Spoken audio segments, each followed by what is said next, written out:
Good evening from Singapore. First of all, welcome, and I'd like to thank the organizer for allowing me to share my views on retail CBDC.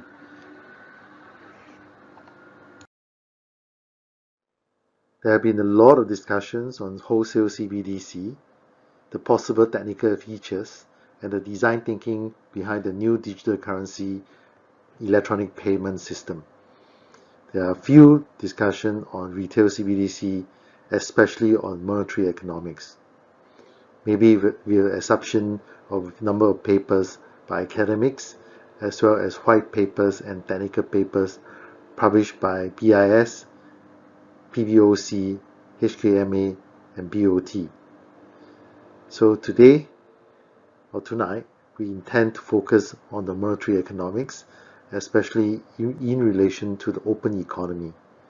Some recent developments will be discussed, as well as the implication of some significant technical issues. As the possibilities are plenty, we will also pose certain questions related to monetary policy with the use of nascent technologies such as distributed ledger technology, smart contracts, and decentralized finance. So this is the agenda today. First, we will introduce the basic of monetary policy. Second, we'll talk a little bit about CBDC. Then we move on to Hong Kong model and beyond, and also about Singapore, and finally a little bit more discussion beyond monetary policy. So let's start with the introduction to monetary policy. For traditional monetary policy, the objective is to ensure economic and financial stability, and the target is to have maximum employment and or low and stable inflation. And the framework is used to support liquidity in key financial markets and maintain the flow of credit. As for policy tools at the disposal of the monetary authority or central bank is money supply, interest rate, long and short term, reserve ratio, and open market operations. Let's look at how Federal Reserve define money supply. The money supply is the total amount of money and those in circulations, and that includes cash, coin, and balances in bank accounts. The narrow money or M0 and M base or monetary base is the sum of currency in circulation and reserve balances according to Fed. And you move up from the bottom of M0 to M1. M1 is the sum of currency held by the public and transaction deposits at institutions. And M2 or broad money is M1 plus saving deposits, small denomination time deposits, and retail money market mutual fund shares. Previously, the money supply has a very close relationship with GDP and price level. So central bank will use the measures of money supply as an important tool in the conduct of monetary policy. But since the global financial crisis, the relationships have been quite unstable.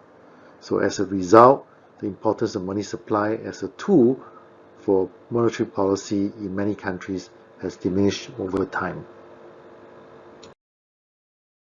Central banks around the world are facing a few challenges. First, the purchase of long-term bonds have resulted in zero or negative short-term interest rates. Secondly, injecting liquidity to core funding markets and maintaining the flow of credit has also resulted in asset price inflation with a huge central bank balance sheet. Thirdly, stress in the currency and local bond markets due to COVID-19, because many emerging market central banks have used foreign exchange interventions and deployed for the first time asset purchases program. And lastly, a dedicated policy process is needed to operationalize new policy function by mapping and analysis of systematic vulnerabilities into macroprudential policy action. ensuring that policymakers are given clear objectives and the necessary legal powers, and to foster cooperation on the part of other supervisory and regulatory agencies. And all these challenges have been clearly mentioned in IMF report recently.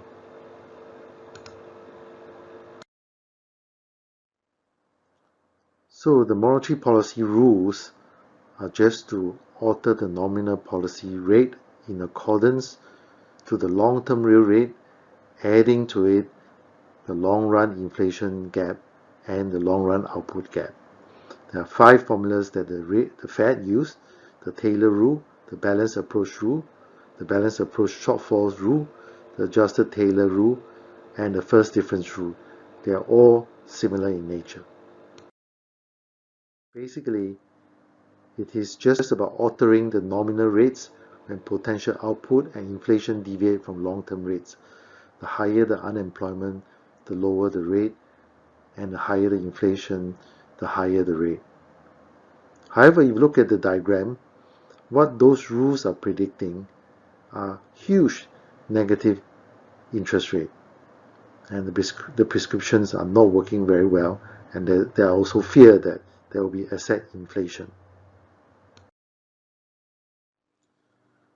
Well, the simple rules for the policy rate do not explicitly recognize that the monetary policy toolkit includes other tools.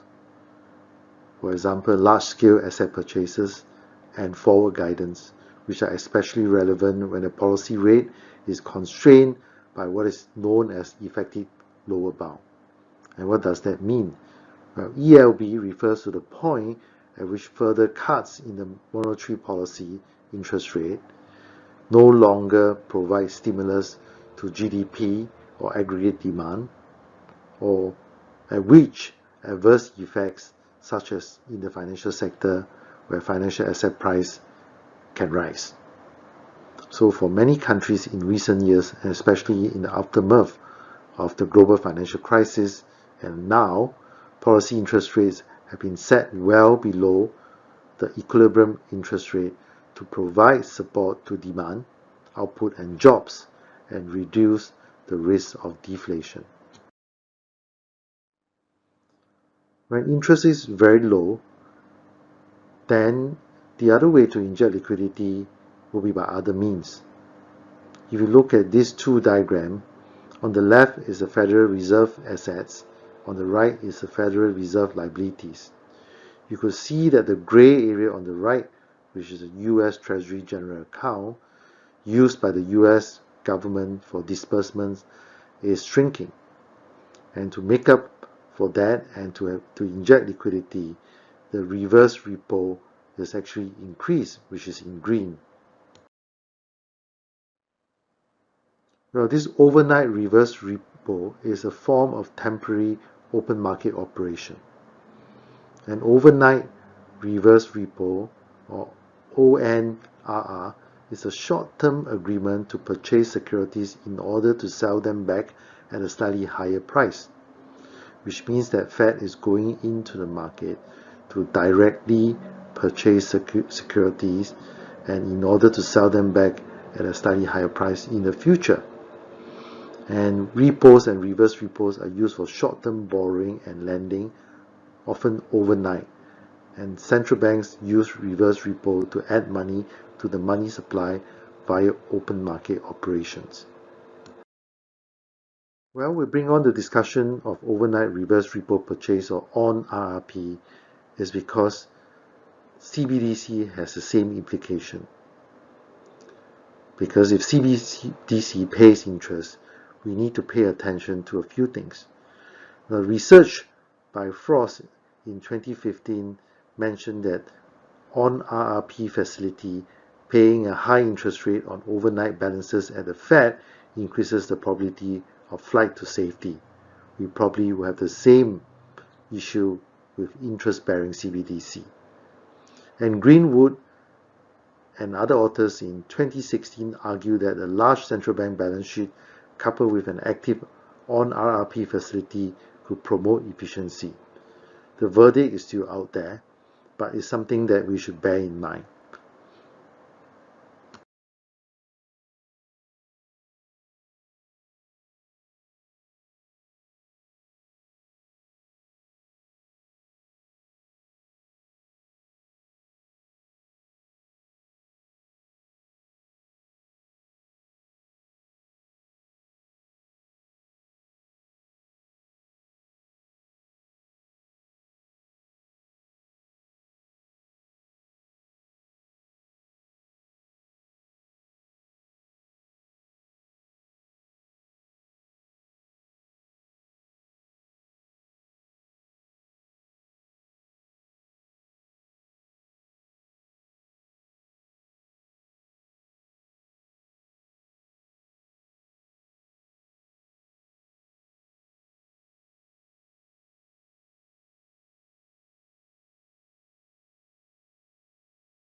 Let us look at what is retail CBDC.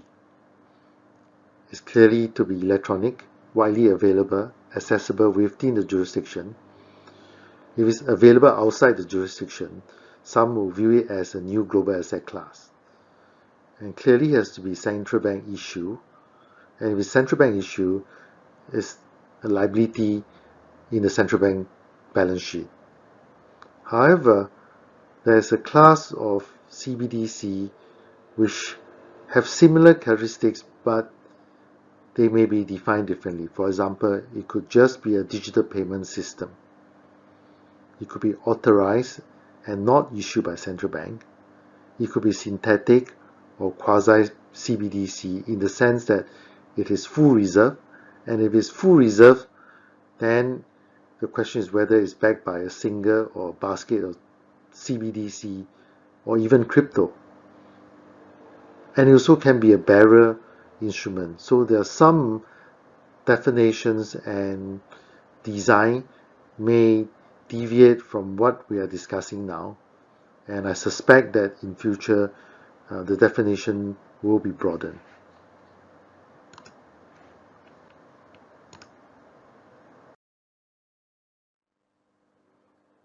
The other question is that we got to ask whether retail CBDC is unbundling the function of money, unbundling the function of a store of value, unbundling the function of medium exchange, and unbundling the function of a unit and account. And in the store of value, the increased demand from local and foreign investors will have implication for monetary policy because it will become more pronounced, especially if available 24/7. It become more inclusive and is interest bearing.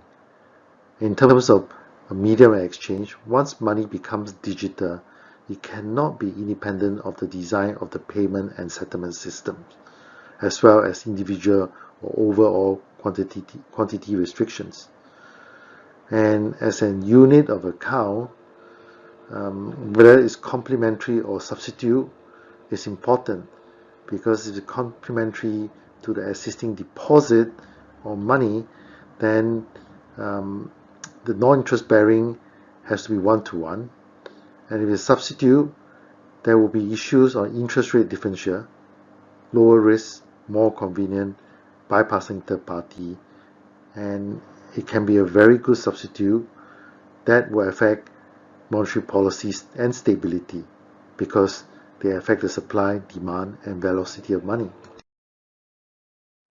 Different countries will define monetary base or narrow money or M0 differently. In the US, it is a sum of currency in circulation and reserve balances. However, in China and Singapore, it is just currency in circulation. And in Hong Kong, because of the unique financial system, it is defined as certificate of indebtedness, government issue notes and coins in circulation, aggregate balance, and exchange fund bills and notes. All this have to do with the fact that 7.8 Hong Kong dollars is backed by $1 US.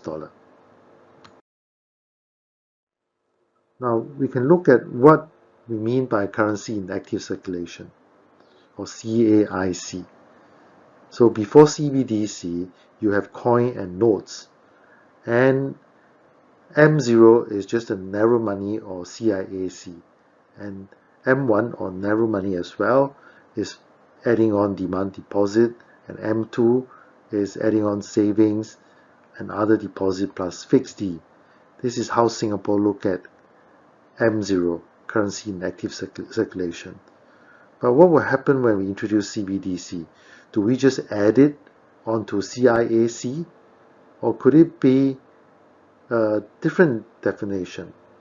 For example, CBDC is neither M0 or M1, but something like an M0.5, because it functions like cash and yet it is digital in nature.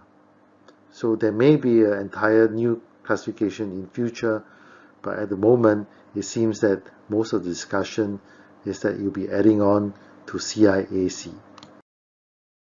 According to HKMA, there are two elements of Rcbdc. The first is digital currency. The second is electronic payments. When it comes to digital currency, if you view it as an asset and payment instrument, you can design it differently, such that you can define who has access, whether it will pay interest, whether there's any limits anyone can hold, and how and under what circumstances you can convert and you cannot convert. And for electronic payments, it is the underlying infrastructure that allows the CBDC to be transferred or used for payments. It concerns how a CBDC is being provided to the market, how it's being designed, what's the technology being used, the operation processes, as well as the rules to be implemented, and is likely to involve private-public partnership to provide the infrastructure.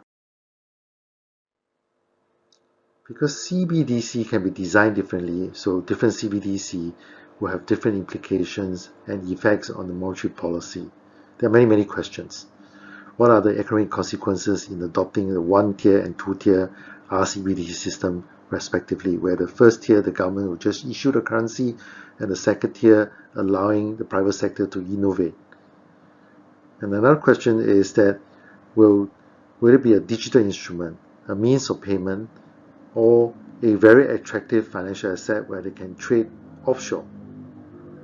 And the third question is about liability of the central bank, whether it's going to be a derivative of the liability issued by the central bank, like a fully reserved CBDC, and a scalable and no storage cost using distributed ledger technology, or whether you provide liquidity to the money market, bond-like or cash-like with expiry date, remuneration can be negative, zero or positive, different design, asymmetric or symmetric, cash-like with restriction and constraints, programmable super asset, in the sense there's no duration risk, no corporate risk, no inflation risk, and programmable privacy in the sense that privacy is protected with full anonymity or managed anonymity, or is a medium of exchange for international trade, e-commerce, or whether someone could just borrow on local CBDC without borrowing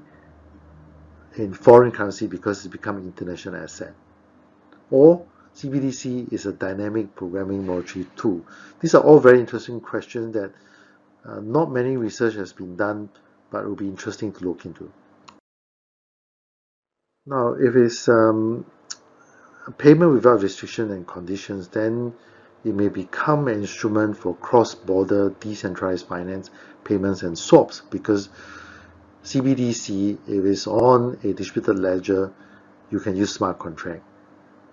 China and Hong Kong is working towards that direction.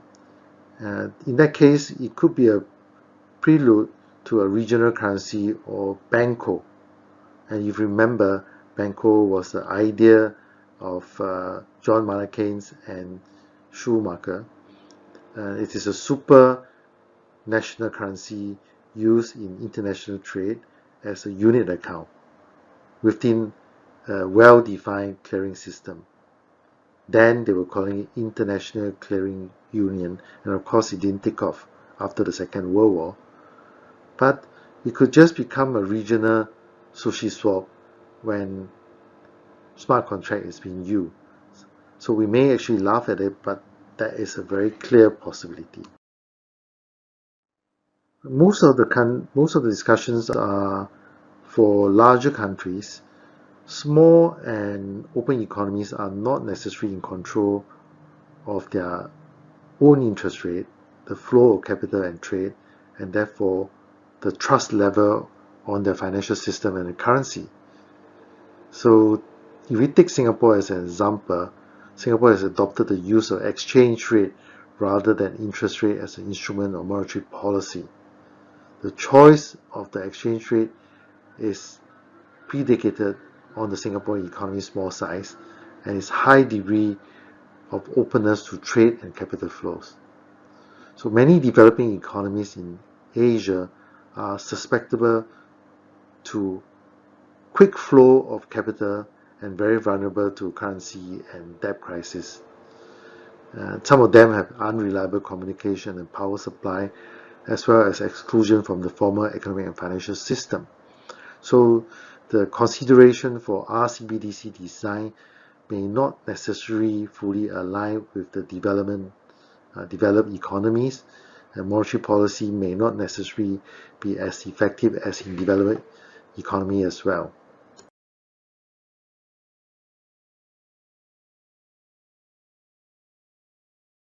Another very good example is the Hong Kong model, where in Hong Kong, the monetary policy objective is to maintain a stable external exchange value of the currency, just like Singapore. And it's in terms of exchange rate in the foreign exchange market against the US dollar, whereas in Singapore is against the basket, and in Hong Kong is 7.8 Hong Kong dollars to 1 US dollar through a currency board or linked exchange rate notes. So to summarize the important technical features as a monetary policy rule, we have to look at the digital payment infrastructure, remuneration, fixed supply or variable quantity, expiry date, automatic conversion or suspension, constraints or restriction of what kind of liabilities can be exchanged, flexible e-wallet design for introduction of constraint and restriction to maintain privacy versus control, what sort of technology are being used, like distributed ledger technology, smart contract, general state, which is UTXO, or the local state base, for example, Ethereum, and DeFi rate. We may also want to ask a question whether it should be more like the Hong Kong model where private institutions could issue money, or that the government or the central bank should have the monopoly of issuing Rcbdc. Or should Rcbdc be restricted in its ability to swap for other assets, primarily the debt of central government or corporate debts and loans? Should Rcbdc has a role in intervention in financial crisis of COVID-19, for example, dishing out grants or universal basic income?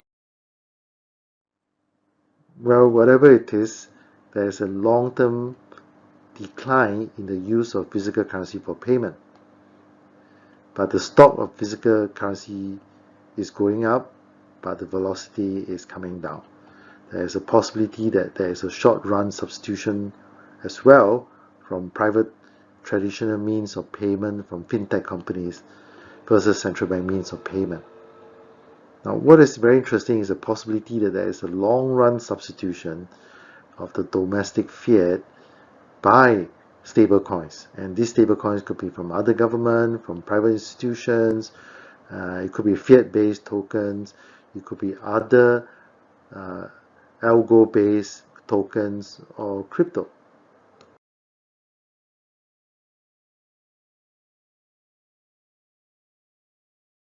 Now let's look at Singapore.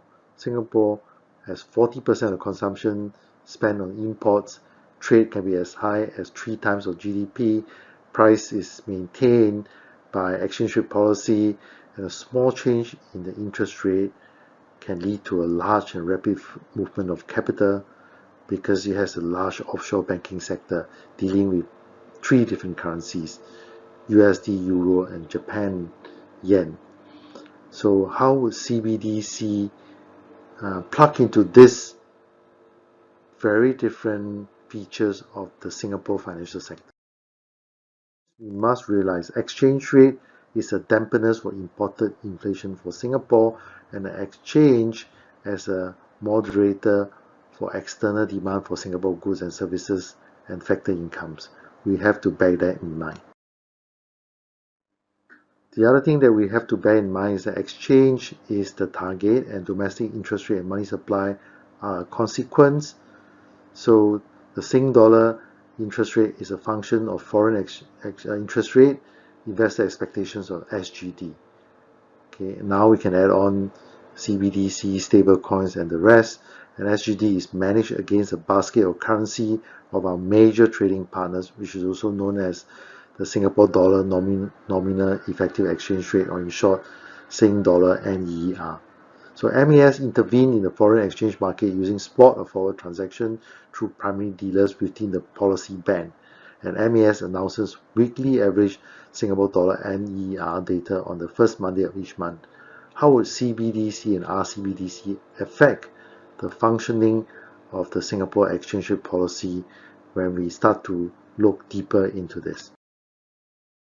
And we also need to know that Singapore in MAS decides on the level of Sing dollar liquidity that is sufficient to meet the bank's demand for reserve and settlement balances, and those instruments are direct borrowing, foreign exchange swap, repurchase agreement of Singapore government securities, and MAS bill. So in future, would there be collateral DeFi arrangements between Cbdc and Rcbdc with private sector participation? Those are interesting because it is just not the banks, it's just not RTGS, it is not just automatic clearinghouse, but we would have Rcbdc, distributed ledger, as well as smart contract.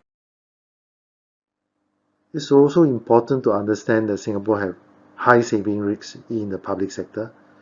There's credibility or effective or preemptive policy decisions, sound and consistent policy, deep and efficient financial market, robust corporate and prudent fiscal policy. But we'll see Rcbdc increase velocity or attract capital inflows. Similarly, will Rcbdc accelerate withdrawal during a flight to safety?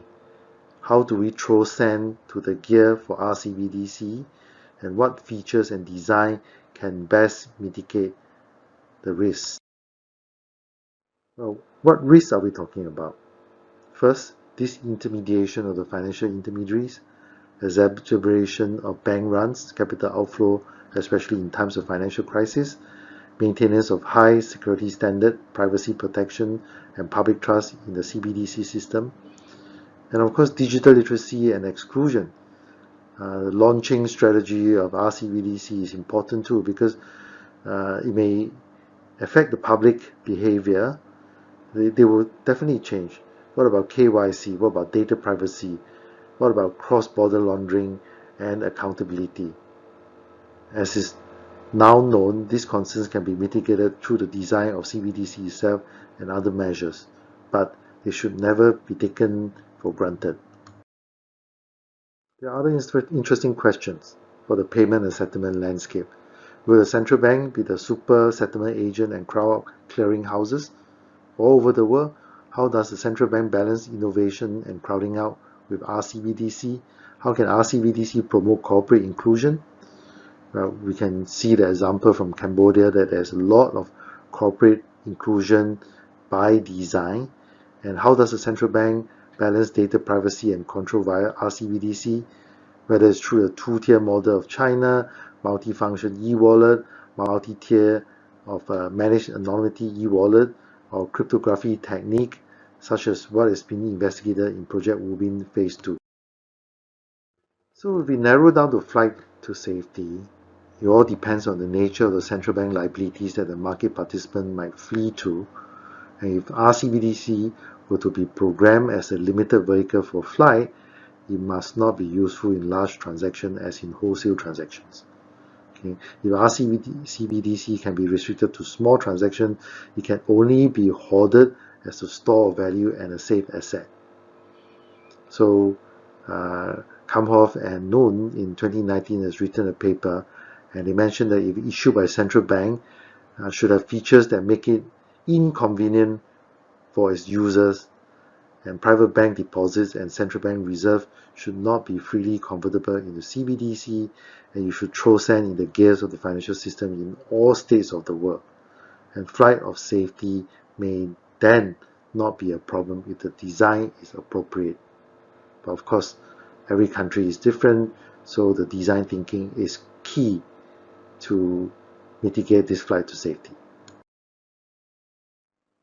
But what is interesting is that the earlier discussions on Rcbdc and also wholesale CBDC are all non-DeFi. When it all first started, China was the first to use UTXO, something from the cryptocurrency called Bitcoin. And then China talked about smart contracts in its white paper when they give the progress of their DCP and ECNY. Then the world started looking into DeFi, especially you have hard wallets that can do offline transaction, very similar to what the crypto community was doing. And now the initial rejection of talking about DeFi, talking about UTXO and smart contract, the barriers are coming down, and there are more discussions about non-DeFi. So I would say that the second stage of discussion and design, we should focus a lot more on research in this area. Because Rcbdc can be smart contract based, therefore it can have many different designs. It can be a symmetric design, asymmetric design, and it can be dynamic over time in the sense that you can change the programming as and when you wish, provided you don't confuse the market. So paying interest on CBDC potentially matters for the effects of conventional monetary policy on the incident of banking panics and on economic welfare. But you can limit those damage by having a dynamic policy. So Williamson, in his working paper in 2021, says that the fact that CBDC is potentially more widely used in transaction cut two ways. If we take seriously the concerns voiced about flight to safety, okay, then we might view CBDC as contributing to the efficiency of the payment system, but perhaps not if this leads to greater financial instability. So bear that in mind in the design for Rcbdc. Now, there are some prevention options as we discuss deeper, is that Rcbdc interest relative to bank deposit is a very important number to watch, and also the ratio of CBDC to bank deposits. Now, deposit insurance also play a part as a prevention option. CBDC will indeed encourage bank panics, but the reason for this is that CBDC is potentially more useful in transaction than its physical currency and can potentially integrate with a digital ID solution. So this not only mitigates the damage done by banking panic, but could imply that in some sense, economic welfare is higher in an economy that experiences banking panics than in an economy that does not. So it's a good thing because it makes payments a lot more efficient. Well, research has shown that CBDC issue would be a good thing, even if were to increase the likelihood of banking panics. So while bank failures and panics are driven by beliefs, it is essentially the potential of bank insolvency that leads to a bank panic.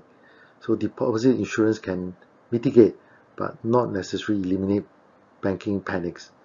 How could Rcbdc be designed so that we have more benefits than costs? There are some very interesting views. Some feel that Rcbdc should be a programmable emergency OMO and government the ultimate liquidity provider. There should be an orderly portfolio rebalancing of bank loans and designed to benefit funding markets, corporate inclusion, and lower cost of transaction. I just want to highlight a design for lower cost of transaction. Milton Friedman, who died in 2006, came out with a constant money growth rule that states that Fed should be required to target the growth rate of money to equal to the growth rate of real GDP, leaving the price level unchanged. That means that we have a zero nominal interest rate, but to have that, we must have zero transaction costs with full transparency. Now, blockchain with smart contract and DeFi may be able to do that because it lowers the counterparty risk and there is transparency. Perhaps we can attain a rate of price deflation that makes the nominal rate of interest equal to zero, and if the physical economy is not growing, then perhaps the virtual economy or the metaverse will see growth rate that is closer to a full reserve system, and then we have a nominal zero interest rate. Prior to 2018, discussions on Rcbdc were mainly against the use of DLT technology and cryptocurrency models, especially in the non-Asian literature. However, the Chinese DCEP demonstrated the advantages of UTXO offline P2P hard wallet transaction, managed anonymity, allowance for payment services, providers, participation, multi-layer and functional wallets, and privacy protection technology. Sentiments are also changing towards more human, sustainability, solidarity-centric rather than institution-focused. So various Asian design led by China's DCP is similar in the core design features and thinking. But this is changing, as you can see from the speech by Mark Carney in 2021 recently at BIS. Most interesting is Bank of Thailand consultation paper that was released recently. It summarized the sentiment, and in there they wrote that they prefer a two-tier distribution model for the Rcbdc because it preserves the roles of intermediaries and utilizing the existing resources, and for mitigating bank runs, the CBDC will be designed as non-interest bearing, same as China, with specific limit for holding, transacting, and conversion. They also aim to harness both centralized and decentralized technology because of the scalability and performance. The decentralized technology offers greater resilience and also cryptography techniques that can help to enhance security. So the end user will bear lower transaction costs while dealing with CBDC, and also the CBDC should be open to private sector to program for new innovative models. Well, in terms of alternative views, many feel that we should be agnostic about the definition of money, we should be agnostic about technology, and CBCDC is a new monetary tools, and there should be more efficient way to manage money that flow through e-wallets that facilitate real-time monitoring.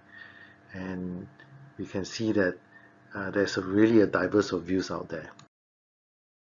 We can revisit the Rcvdc definition, because most of the time when you say central bank digital currency, it has to be the liability on the central bank balance sheet. But it is not necessarily so, because it can be authorized by the central bank and allow the private sector to issue, just like Hong Kong, just like Cambodia. But it is closer to a payment system in Cambodia, but then it could be full reserve central bank digital currency. So at some stage we may redefine what CBDC is. And in terms of open market operation, we have to look at who can provide the liquidity, how we can pair the retail trading protocol, how we deal with smart contracts, programmable collateralized debt position, which we are familiar in DeFi, but not so much in the CBDC space. But more discussion should focus on also the exchange rate using automatic market maker, which is very widely used in the DeFi space. Others, we can look at the stability fees, no lockup period, restriction of use and expiry date for some of the offshore exchange rate protocol. So those are some issues that have not been really researched, and I think going forward there'll be a lot more research in that area. Some consideration for forex transaction is that with smart contract, the DeFi market is a low-hanging fruit. But what regulation and licensing conditions are needed beyond the Omnibus Act that we talk about in Singapore, especially for users? How do you regulate AMM, liquidity provider, vault holder? How do we look into some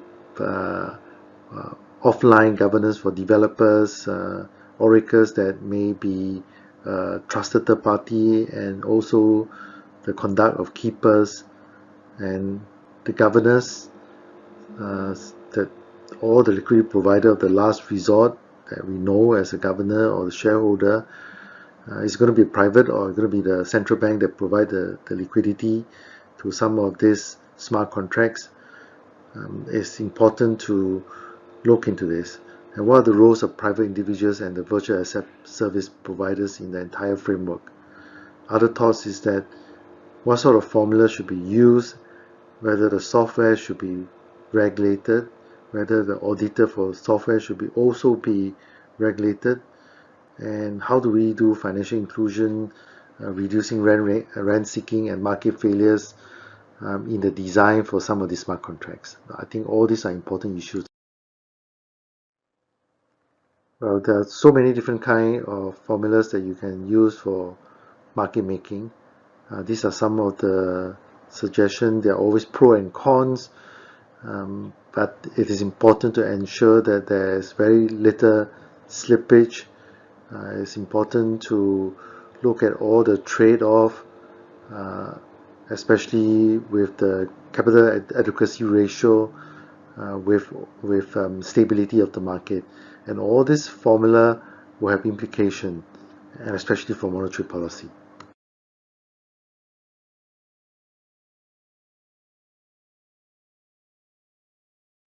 While designing the Rcbdc for the e-commerce or the virtual economy, we must not forget that the metaverse is a twin economy of the physical one, as demonstrated with what NVIDIA and BMW are doing in designing cars.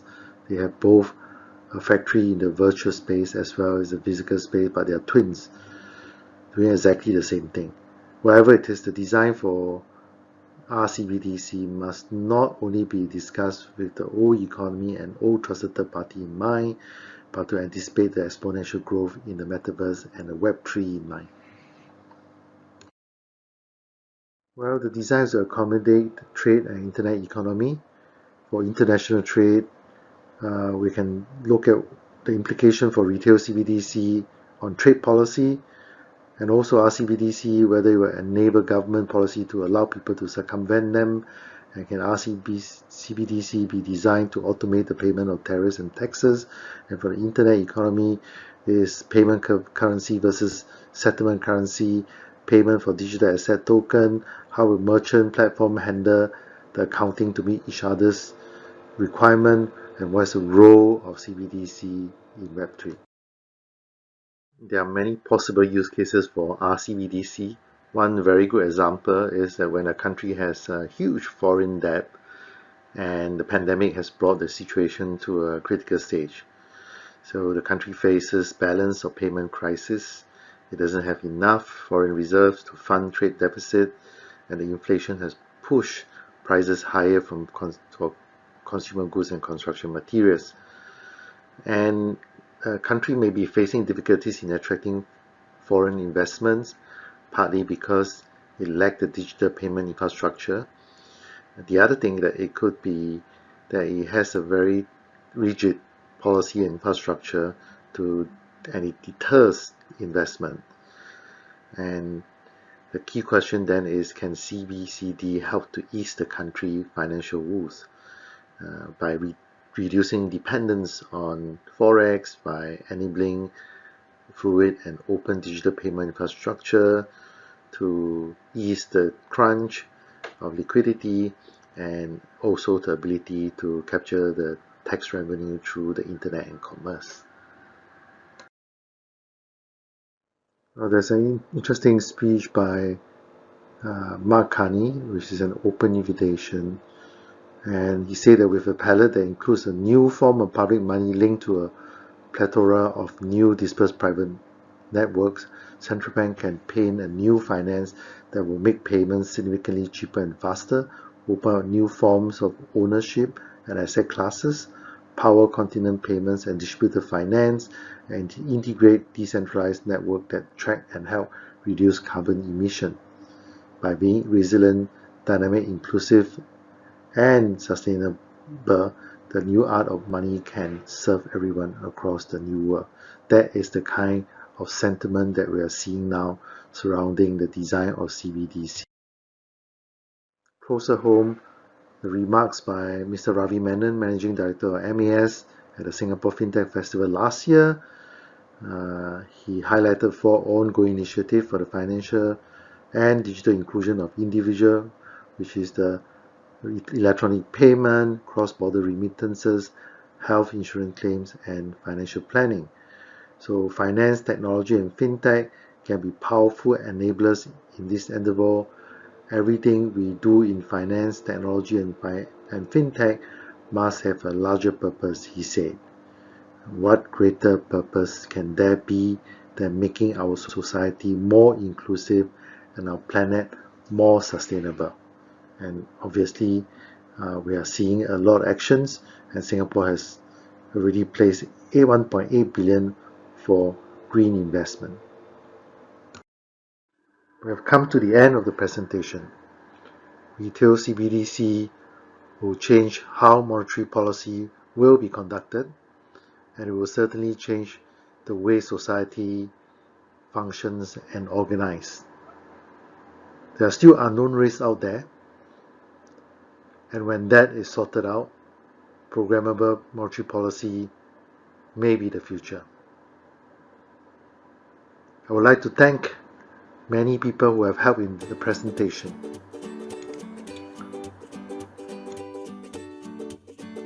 Appreciation to the organizers, especially Alan Lim, Ong Li Xiang, Professor Aniko, Dr. Anitio, and friends from BOT, Hong Kong Exchange, MAS, NBC, PBOC, and my research assistants, Howard Pang and Anisha Rihanna. And also to those authors that I've quoted. And of course to you for listening. Have a good evening or day ahead, and thank you very much